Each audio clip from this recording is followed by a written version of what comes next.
Good morning, church. Good morning.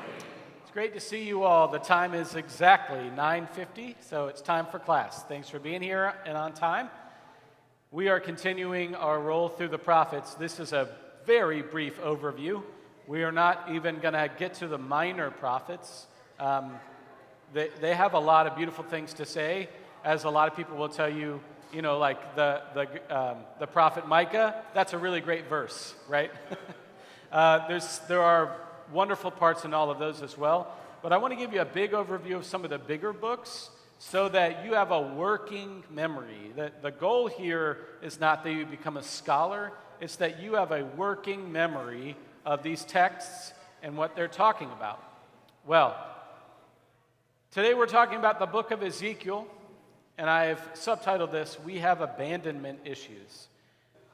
The book of Ezekiel is about being in exile and missing God, okay? So we're going to talk about that. The way that this class started, or at least the title for this class, came from a convention that I put on. I always wanted to put on my own theological sort of convention. I always wanted to do that, and I came to work with Wolfgang, and he was like, why can't we do that? And I was like, I don't know, let's do it. And we did. Exactly 4 years ago this week, we hosted an event called Called to Be Prophets. Was anybody there 4 years ago? Yeah. And we had 4 speakers who came. My friend Tripp, who's got the brick behind him, he and I set this thing up, and he knew Brian and now named Roberto from other places. And so he wanted them to come and speak to us. And I said that I wanted my Old Testament professor, Dr. Steve Davidson, who you see in the upper left, to come. And here's why.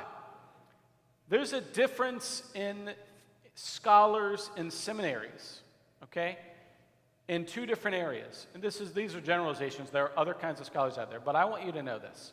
There's AAR and there's SBL. AAR is the American Academy of Religion. These are theologians, okay? I'm going to try to be objective here, but I'm not objective at all. These people sit on their brains and come up with crazy crap and write 3,000-page books that have no editing. That's how I feel about it. Theologians are great at podcasting. Their books are crazy long. Okay? So when you think about a theologian, all right, you might think of somebody like John Calvin or Paul Ricoeur or C.S. Lewis, although he's really more of an apologist, but a great theologian, Schleiermacher, you know, these names that just get you really excited, Pannenberg, right? Moltmann. They write theology books, right? So they think about Jesus, they think about God, and then they write down what they think, all right? I'm so sorry I can't do this more objectively, but I just can't, okay? Then there is SBL, the Society of Biblical Literature. These folks are Bible scholars. They look at texts, they study ancient languages, they decide on the different exegetical ways of reading a text, okay? In general, there's 3 ways to read a text. There's the age that it was written in, the age of the author. There's the age that the author was writing about, which means that it has already happened, right? And that may already have happened, could be 10 years ago, could be 20, 30, 100, 200, okay? So that's not always the same age as the author, but we know it's for sure earlier than the author. And then the third one is the age in which you're reading it. Now, for instance, there's a lot of conversation about whether or not churches should use language of light and darkness. Light and darkness language feels very racially motivated in 21st century America. That was not anywhere close to the minds of the early Hebrew, Jewish Palestinians, right, who wouldn't be light or dark in our estimation. But there's a hymn, for instance, in the Lutheran Church that says, "In him there is no darkness at all. I'm the one that selects our hymns here at church. I cannot pick that hymn because it doesn't feel right in the 21st century. Does that make sense?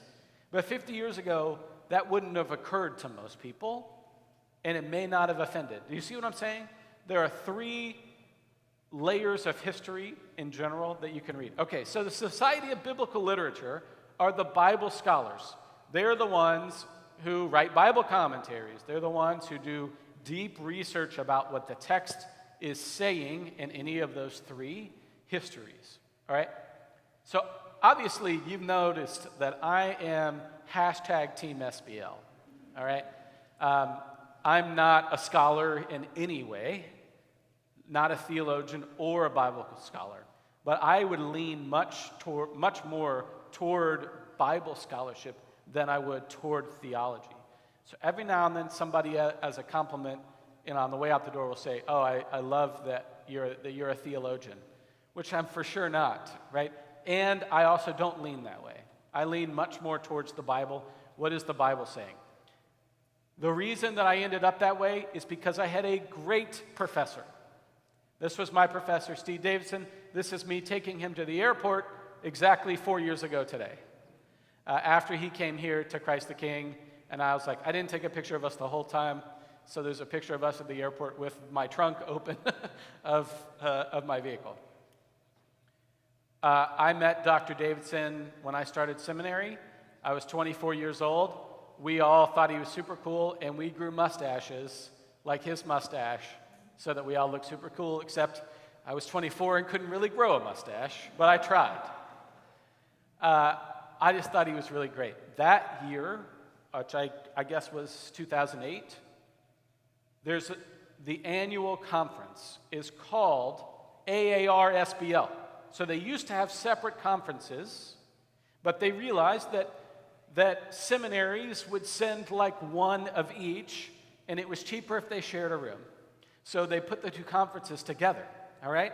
So if you want to see some academic nerding, go to an AAR-SBL conference. I heard a lecture about the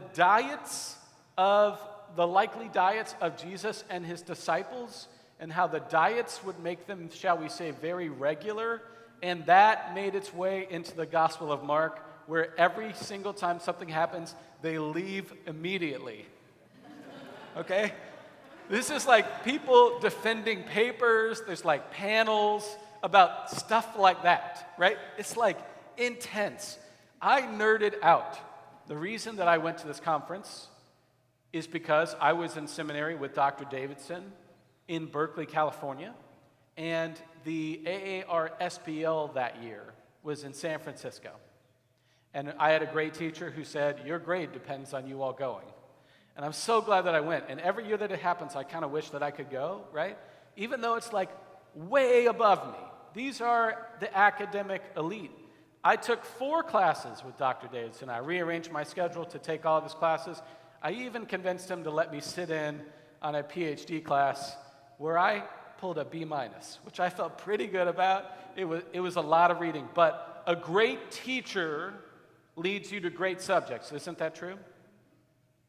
Well, over the years, I've kept in touch with Dr. Davidson until 2 weeks ago when I was trying to send him an email to ask him about the book that I've been talking about, the Abram Heschel book, because I went back to all of my syllabi, and it wasn't on there. I said, you've never recommended this book to me, so I sent him an email, and I got this back. He no longer works at McCormick Theological Seminary in Chicago. So I was like, where did he go? What happened to my professor? So I did what anybody would do. I Google stalked him. And it turns out that my Old Testament professor is now the executive director of SBL. How cool is that? You see why I have to give you a really long intro for you to understand how cool that is? That my professor is now the executive director of SBL. So I Facebook messaged him, and I was like, hey, what do you think about this book? Also, congratulations. And like now I feel like one of those people that like was really into a band before they hit it big. Do you know what I mean? Yeah, you get that feeling? So here's what I thought we could do. I would like to send him this video, and we're going to use this camera here, and I would just love it if we could all rise and say, congratulations, Dr. Davidson. Can we do that together? All right, please rise. We say together, congratulations, Dr. Davidson. Yes, thank you all. I think that's super cool. So, thanks for going down nerd lane with me. Not that you had much choice, but you showed up here a little bit, but that's on you. Ezekiel, called to be prophets, Ezekiel. We have abandonment issues. Remember I showed you last week, this is a little bit of an overview, that the books of the Old Testament do not follow necessarily the same order as the Hebrew Bible. The people who put together our Christian Bible, my wife tells me I can't tell you that they're morons anymore. So I won't call them morons. The people who put together our New Testament, our Christian Bible, decided that they could improve on the Hebrew Bible's ordering. And they put Isaiah first because it's the biggest, Jeremiah second because it's the second biggest. Then they put Lamentations third, not because it's the third biggest, but because they were convinced that Jeremiah wrote Lamentations, because somebody added later that Jeremiah wrote Lamentations. So it really interrupts their flow, right? It's like, are we using the Dewey Decimal System or not? Like, why are we doing this by size? Or are we doing this chronologically? Like, why did you do both and then choose a history that's not actually even true? It's like you never even read the thing. I have a word for what these people are. My wife says I can't call them that anymore. But these people put together the Bible in this particular way. So the next book that should happen is Ezekiel. It should be Isaiah, Jeremiah, Ezekiel. Chronologically, I think that would make a lot of sense. And so Ezekiel picks up right where Jeremiah, remember Jeremiah kind of had 3 sections. That first section of the historical Jeremiah, the next thing that happens would be historical Ezekiel. Okay? That's what I want to get to today. You remember that we talked about this as if it was a TV show? Do you remember that from last week? I think that's a good way for us to sort of understand this. There are different seasons of a TV show. The first one is the escape from Egypt. This is really the core story of the Hebrew people. And episode 10, the final episode of season 1, is called The Dead Man's Float. And much to our surprise, all of Pharaoh's army died when the Red Sea collapsed on them, and the Hebrew people escaped. That's the end of story of season 1. Season 2 is that they finally put themselves together enough.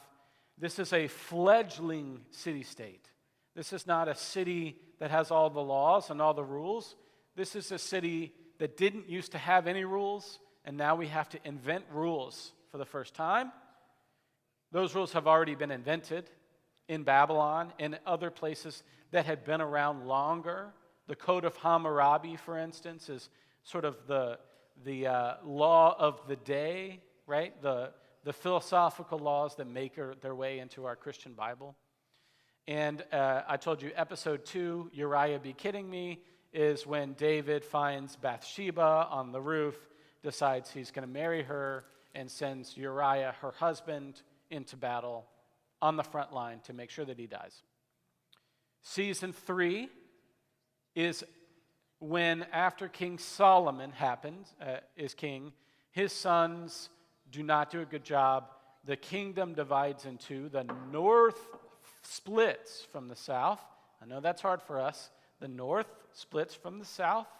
They start their own kingdom in Samaria.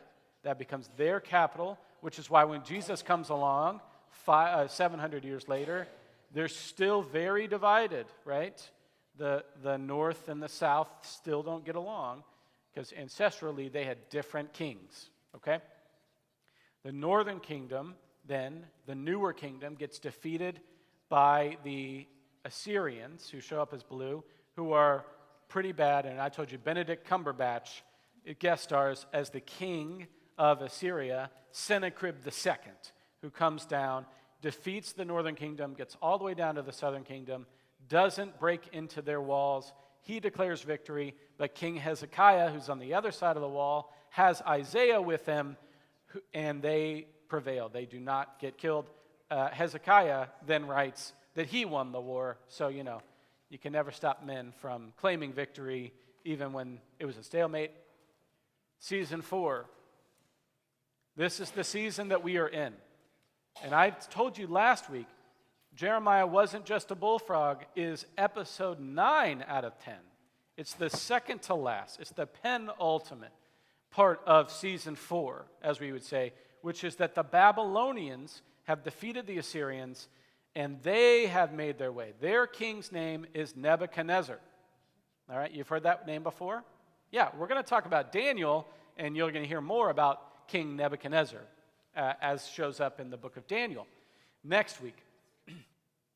And then, so in this story here, Jeremiah is the second to last because he is working, remember, King Josiah, and then his son, and then that's when it all starts to fall apart. And then he's taken into exile, Jeremiah is. The very last episode of season 4 is when Jerusalem actually gets ruined, okay? And it's Ezekiel's birthday, and he'll cry if he wants to. That's season 10 of episode 4, guest starring Andy Bernard, who's a fictional character from The Office, whose favorite thing was, I can just sit here and cry, right? He was on like an American Idol show. Does anybody remember this? Who understands my esoteric reference here? Okay, great. Okay, well, I'm giving you this to like anchor in your brain what's happening. It's Ezekiel's birthday. He turned 30, which is the day that he's supposed to become a priest in the temple. But he can't become a priest in the temple because he has been exiled into Babylon. Does that make sense now? Yeah. Like, I think about this all year. Like, how can I make these boring historical things, like, stick in your brain? It's his birthday, and he can cry if he wants to. This is the episode. And while Ezekiel is in Babylon, he's in Babylon for 10 years, and then the temple is destroyed. So all hope he had of going back and being a temple priest vanishes when he hears that the temple has been destroyed. That's the story of Ezekiel. Are you with me so far? Awesome. I'm so happy. I love nerding out on this with you. Remember I told you these are the kings of the southern kingdom, which is in Judah, which is where Jerusalem is. That's in green. The red are the kings in the northern kingdom of Israel. The northern kingdom is called Israel. Remember I told you it is alphabetical I and then J below it. And then the northern kingdom is sacked after Pekaniah to Pekah to Hoshea is the last king of the northern kingdom when Benedict Cumberbatch and the Assyrians come down and they wipe out the northern kingdom, and Benedict Cumberbatch as Sennacherib II make their way down. The northern kingdom is gone. The southern kingdom continues on for about 6 more kings there, and then we get to this cluster that happens at the end. This is where we ended last week. I told you King Josiah was a great king. Remember I told you he tore his shirt, right? He tore his shirt because he found the ancient scrolls of the Pentateuch, the first 5 books of the Bible, and he was like, we're going to get back. We're going to do all the great things. Well, after him, Josiah has 3 sons. Their names are Jehoaz in the middle, Jehoiakim, who becomes king after Jehoaz, and Zedekiah. Do you see those 3? Do you see how all of those are the hard lines represent lineage? So Josiah has 3 sons, Zedekiah, Jehoaz, and Jehoiakim. All right? Jehoaz becomes king first, then Jehoiakim. Then Jehoiakim's son, Jehoiakim, becomes king. I know this is really boring, but stick with me. This really matters. This is really important, or I wouldn't be wasting your time on it. It's either, if I'm going to tell you, I either think it's important or I think it's funny. I don't think this is funny. I think this is important. Jehoaz has Jehoiakim, who has Jehoiachin, whose uncle Zedekiah becomes king after him. Are you with me on that? That's what this is portraying. Zedekiah is the last king of Israel. That will be on the exam. Okay. Josiah dies fighting Egypt in 605. So his son, Jehoaz, becomes king because his dad died in battle, fighting people to the left. You feel that? The Egyptians come in and they're like, we don't want your son, we don't want Josiah's son, first son, to take over because he's going to want to fight back. He's going to want to avenge his dad. We'll put the puny second-born son in charge, like my little brother Luke, and the little brother won't fight back because he's a puny little brother, right? That's the idea of the Pharaoh. Are you with me? That's Jehoiakim. Then Jehoiakim gets leprosy, question mark. They call everything leprosy, okay? If it involves anything on the skin, they're like, ooh, that's leprosy, okay? You have leprosy. Jehoiakim gets really sick, and he dies. I'm telling that story wrong. Jehoiakim dies in the siege of Jerusalem by the Babylonians. Remember when Jeremiah is saying, don't pay the bully tax. Do you remember that? Jeremiah says, don't pay the bully tax to Egypt, don't pay the bully tax to Assyria, and definitely don't pay the bully tax to Babylon. They paid the bully tax to all three of them in order.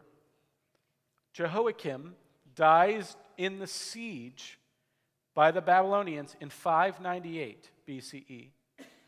And then his son, Jehoiachin, takes over for a couple of months until the Babylonians say, wait a second, we don't want the son to take over because he's going to want to avenge his father's death and go to war to us, so why don't we take him into Babylonian captivity? Are you with me on this?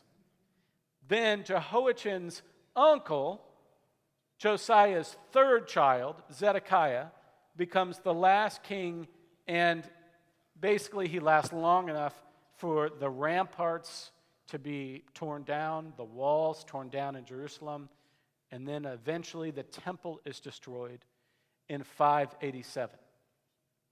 There's roughly 10 years between when the Babylonians capture the city and they kill King Jehoiakim to when the temple is destroyed. There's a 10-year time in here when the Jewish people, the Hebrew people, are starting to be deported into Babylon. Ezekiel goes with Jehoiachin into Babylonian captivity. So right after the king Jehoiakim is killed in the siege, his son becomes in charge for a couple of months, and then his son is taken into captivity with all of, shall we say, the young, fighting kind of men. Important men, important figures in the area. They're all taken so that we can start to dismantle power and that they can't coordinate an attack. That lasts for 10 years. And so Ezekiel's entire ministry happens in the 10 years when he is in Babylon and Jerusalem is still there and has yet to be destroyed, but will be at the end of Ezekiel. Did you get that? You know more than like almost everybody about the book of Ezekiel now. I am just so happy that you stuck through the history to understand what's happening. Because on the other side of deconstruction is reconstruction. Once you understand what's happening in these texts, they speak to you so much deeper than they did before. When I first read Shakespeare, I was like, I mean, he's got a lot of cool words, but once I understand what they meant, it hit so much deeper. These people are brilliant writers. They have brilliant stories to tell. But you have to suffer through understanding, just like when you read the opening monologue in Romeo and Juliet, and you're like, okay, this is cool. Okay, it's a sonnet. Cool, what's that? Well, it has to be exactly this many lines. And you see what I'm saying? Like, once you appreciate it, you understand it, and it's such a deeper level. That's what's happening in Ezekiel. Okay. Ezekiel also can be divided in thirds. Except that Ezekiel is the most sort of kept together of all of them. Jeremiah is like this wide. Isaiah is like this wide. Ezekiel's like this wide. Because even the stuff that may have not been written by him was written by like his son or his followers or like somebody who was close to him. All right? It feels very similar. You remember when we were talking about Jeremiah, like that little book of consolation where like there's going to be a new covenant and it's like so happy and hopeful. You're like, Jeremiah didn't write this. Like it doesn't feel like it's like Eeyore all of a sudden is like, tomorrow's going to be beautiful. And you're like, but is that really what Eeyore would say? Ezekiel feels more put together, cogent than the other ones do. Isaiah, remember I told you like there's a time when like there's like no king in Isaiah? Do you remember that? When they're in Babylonian captivity, you're like, this is obviously different. Once somebody points it out to you, you're like, yeah, he was talking about all the king. And then there's 10 chapters where there's no king. And you're like, that feels very different. Ezekiel feels very much more put together. It starts essentially on his 30th birthday when he's in Babylonian captivity and he has a vision of God leaving the temple. Every now and then somebody will come up to you and say, oh, Ezekiel, that's the one with the UFO. And it's because he has a vision of God leaving the temple on a flying chariot that has 4 angels running it or something. But every now and then, if you tell somebody you're a pastor on an airplane, they'll tell you, hey, what do you think about the UFO in Ezekiel? This literally happened to me literally more than one time on an airplane, which is why on the airplane I'm flying on tonight, I'll be wearing AirPods and probably not talking about Ezekiel, hopefully. The middle is judgment section. This is what prophets do. They say why the bad things have happened. They're giving some theological discourse on why the bad things happened. Okay? And then there's a beautiful part of hope that starts in chapter 34. That's the optimism. Ezekiel could have written all of this. It shifts a little bit, but it feels pretty put together. I think I've said that enough now. Here's how it starts. In my 30th year, in the 4th month of the 5th day, while I was among the exiles by the Kebar River, which is in Babylon, the heavens were opened and I saw visions of God. On the 5th month, notice how the authorship changes from verse 1 to verse 2. It's like somebody added in their own edit. And you can tell very clearly because verse 1 is in the first person. Do you understand what first person is? Yeah. Verse 2 is in third person. First person people don't tend to write in third person. On the 5th of the month, it was the 5th year of the exile of King Jehoiakim. That's a historical marker. That's not part of his story. That's somebody writing later. Can you feel that? Yeah. The word of the Lord came to me? No. Came to Ezekiel, the priest, the son of Buzi, by the Kebar River in the land of the Babylonians, which is not the way that he would phrase it. There the hand of the Lord was on him. I'm teaching you to be a good biblical scholar so you can also be on #team SBL. These are clearly different authors. Very clearly. That's what I wanted to show you here. This is how the book begins. Then it switches back to first person. I looked and I saw a windstorm coming out of the north, an immense cloud with flashing lightning surrounded by brilliant light. The center of the fire looked like glowing metal. This is why people think it's a UFO. And in the fire was what looked like 4 living creatures. He goes on to describe the creatures. They each have 4 heads.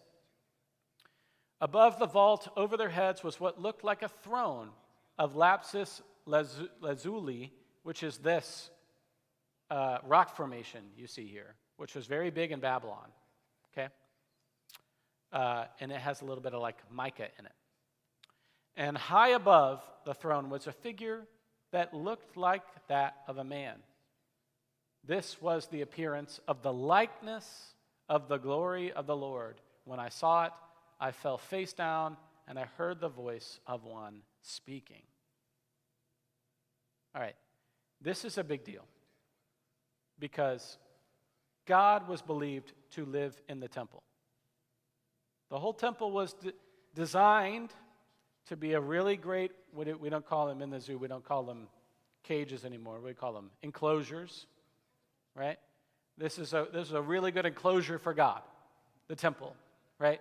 And they put the Ark of the Covenant. Remember, the Ark of the Covenant is the thing that Moses traipsed through the desert with, and it had manna in it, and the 10 Commandments, and I don't know. I was going to say something inappropriate. It had stuff in there that they put in that, and they put the Ark of the Covenant in the temple, and they called it God's footstool. God had a throne, had a chair in the temple. That's where God lived. No one has talked about a God on the move before Ezekiel. So Ezekiel doesn't even believe his own vision in 1:1. How did God get out of Babylon? This seems a little obvious and duh to us, but think about the theological beauty and repercussion of a God who can move. All right, another thing you need to know about Ezekiel is that the kind of theologian that he is, the kind of priest that he is a Zionist. A Zionist believes that everything is housed in Jerusalem. There's a big mountain there called Zion, that everyone else is going to come to Zion. That Zion is the key to finding God. That Zion, the mountain, will protect us. That God, the God of Zion, will protect the land. So his whole theology is wrapped up not only in Jerusalem, but in the temple. So this is a huge shift for him. This is like somebody who really thinks that, I don't know, the Bible is really literal, who starts to understand something much more beautiful than calling the whole thing literal, right? This is a huge shift for Ezekiel to go from, I know that God is in God's enclosure in the temple, to, I think what I saw was the glory of the likeness of God. Do you feel how that's like, he didn't say, and I looked up and there was God. I saw the glory of the likeness of God. I kind of maybe think that perhaps potentially there might have been something that looked like God. All right. The Lord said to me, Son of man. That word also shows up as mortal. You could write a whole dissertation on Son of man. These are the men who are plotting evil and giving wicked advice in the city. The city is Jerusalem. They say, haven't our houses been recently rebuilt? This city is a pot, and we are the meat in it. Therefore, prophecy against them. Prophecy, Son of man. The glory of the likeness of God appears to Ezekiel in Babylonian captivity and tells him to prophesy against the people living in Jerusalem that they need to turn back to God. You feel that's a little bit complicated, but once you understand it, we are the meat in the pot. Is that a good thing? Oh, the meat in the pot is going to get cooked. That is not a compliment. That is an insult. Therefore, you need to prophesy. You need to speak up, Ezekiel. You need to speak up. This is on his 30th birthday or thereabout. And then he spends 10 years doing that thing that God told him to do. The word of the Lord came to me. You want to make this full screen? Are you up there, Mark? Oh, you're amazing. Son of man, the people of Jerusalem have said of your fellow exiles and all the other Israelites, they are far away from the Lord. This land was given to us as our possession. Therefore say, this is what the sovereign Lord says. Although I sent them far away among the nations and scattered them among the countries, yet for a little while I have been a sanctuary for them in the countries where they have gone. Therefore say, this is what the sovereign Lord says. I will gather you from the nations and bring you back to the countries where you have been scattered. I will give you back to the land of Israel again. This, I think, is chapter 11. He still believes the temple has not yet been destroyed and that all the people are going to go back home soon. Do you remember when the pandemic started? And we were here at church and we were like, let's hold off on canceling Easter. I sat in this room saying, let's hold off on canceling Easter. Easter was canceled in person. And then Christmas. And then Easter again. Right? They're in exile, holding out hope that everyone's going to come home. After you understand that, isn't this just, it's dripping with sadness and remorse. This is like when you're watching a movie. Jacob and I talk about this a lot. You're watching a movie and you know a bad thing's going to happen. You know it's going to happen. And you're still wishing that it won't. You know what I'm talking about?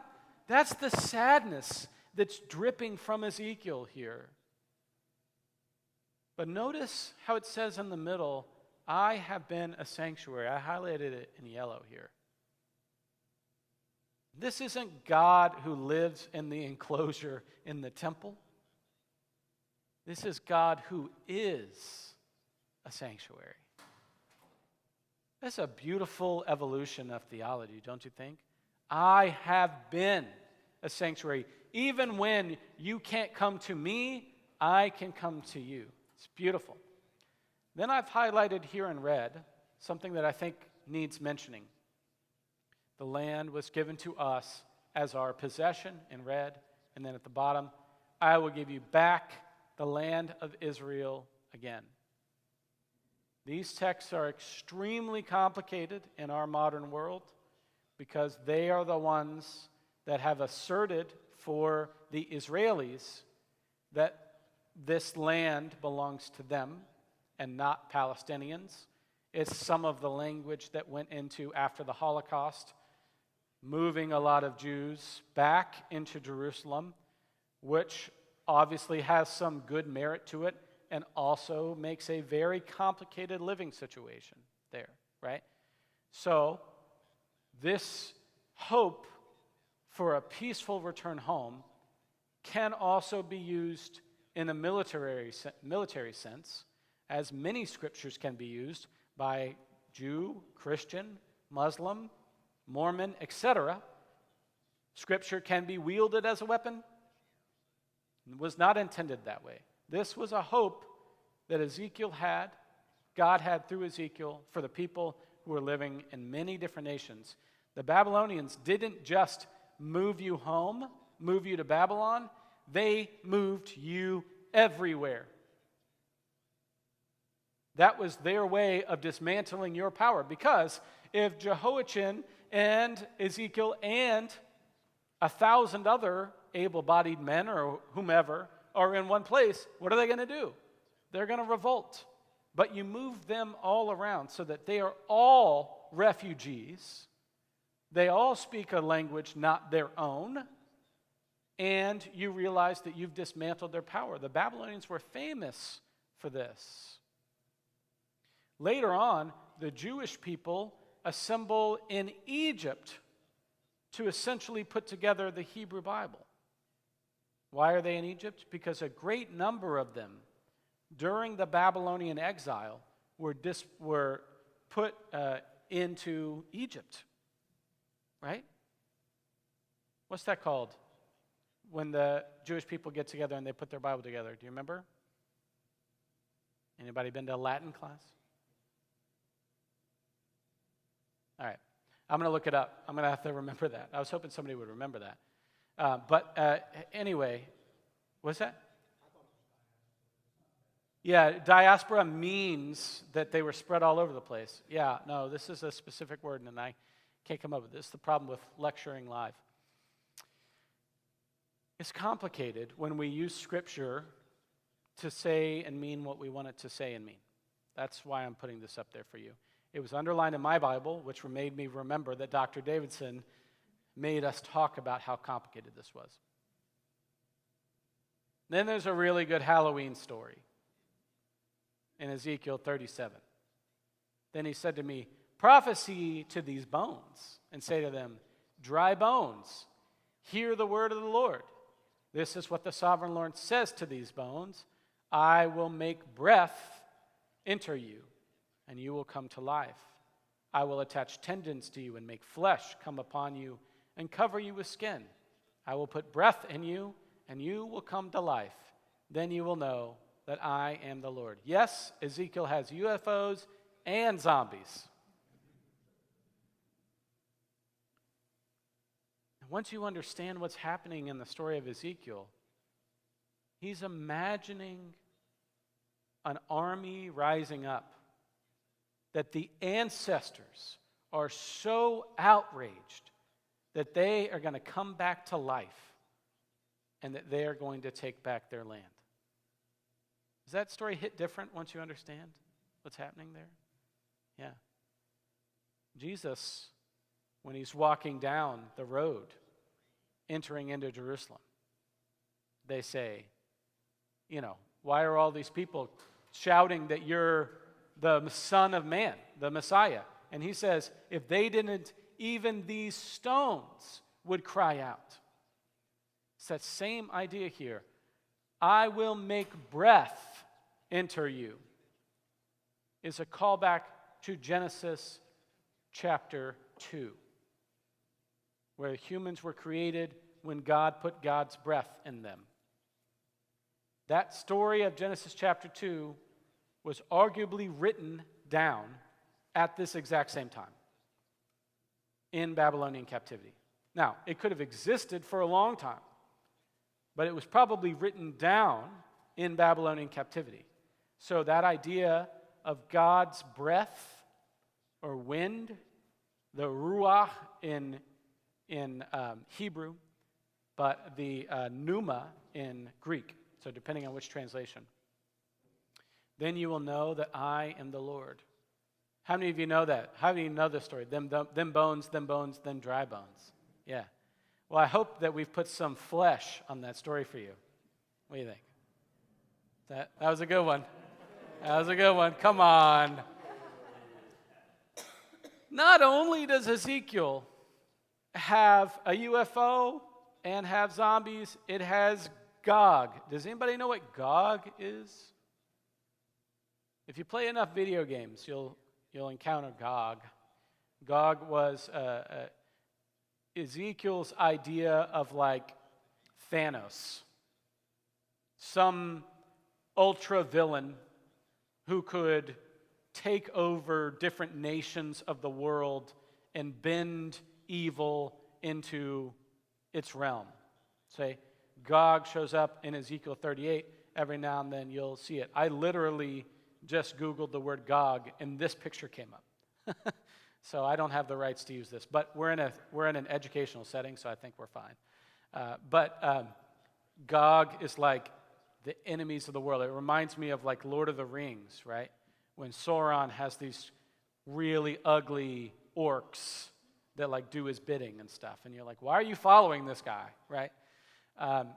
Gog shows up in Ezekiel 38. So there's a lot of cool imagery here.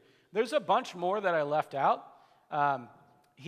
Ezekiel binds himself and like lies in the town square. How he binds himself, I don't know. But he lies in the town square and like doesn't eat for 20 days because he's upset about the temple and all of that. He uses some really interesting and graphic imagery. My favorite is that he only eats food that's cooked over flaming poop so that everything tastes like poop when you eat it. And it's a metaphor for what's happening in Jerusalem right now, where they're slaughtering animals on the altar and everything tastes like poop. You know, he's a performance artist. It's not our place to judge, but there's a lot of imagery there. A lot of people don't read Ezekiel. I would rather that you have a working knowledge of Ezekiel than you parse it out line by line, because a lot of them are these visions of him and his sadness. I don't know that you need to be in every bit of it. But this question that I'm using as a through line through each of these lectures is, what do we want Jerusalem to be?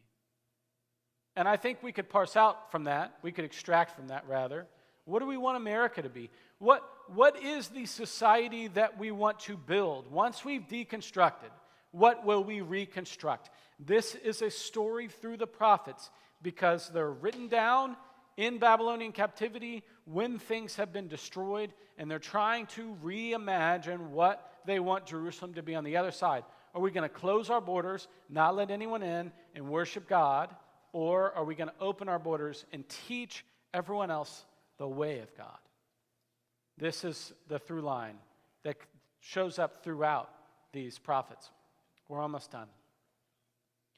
In the 25th year of our exile, remember, he started in the first year of our exile. At the beginning of the year, on the 10th of the month, in the 14th year of the fall of the city, on that very day, the hand of the Lord was on me, and he took me there, back to Jerusalem. In visions of God, he took me to the land of Israel and set me on a very high mountain, on whose south side were some buildings that looked like a city. God takes him to Jerusalem in a vision and shows him what a future city could look like.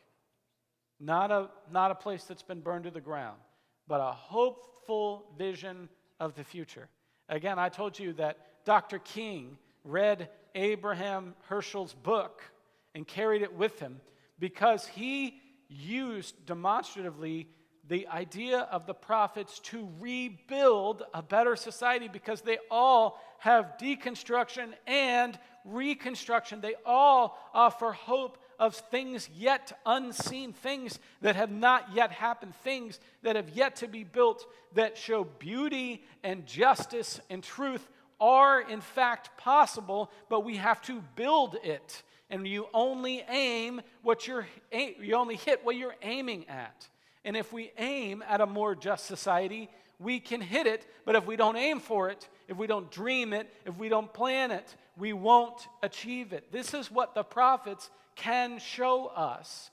Their story is sad and crippling and full of destruction and horrible poverty and refugee status and moving away and loss of culture and demoralization of their people and their heritage and their Bible and their story and their homes. They lose everything.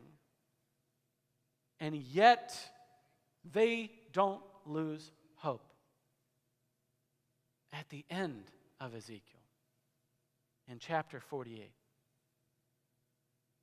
he writes of the name of the city will be called The Lord is There. He spent his whole life feeling far from God, far from the temple. He was waiting for his 30th birthday to become a priest in the temple. He spent his 30th birthday by the river in Babylon. He spent 10 years writing letters about how we were all going to get back together. The gang was going to get back together. We were all going to get back into Jerusalem, and it was going to be beautiful. And then he receives word that the temple had been destroyed. Then he imagines a new hope of a version of a city that is called God is There.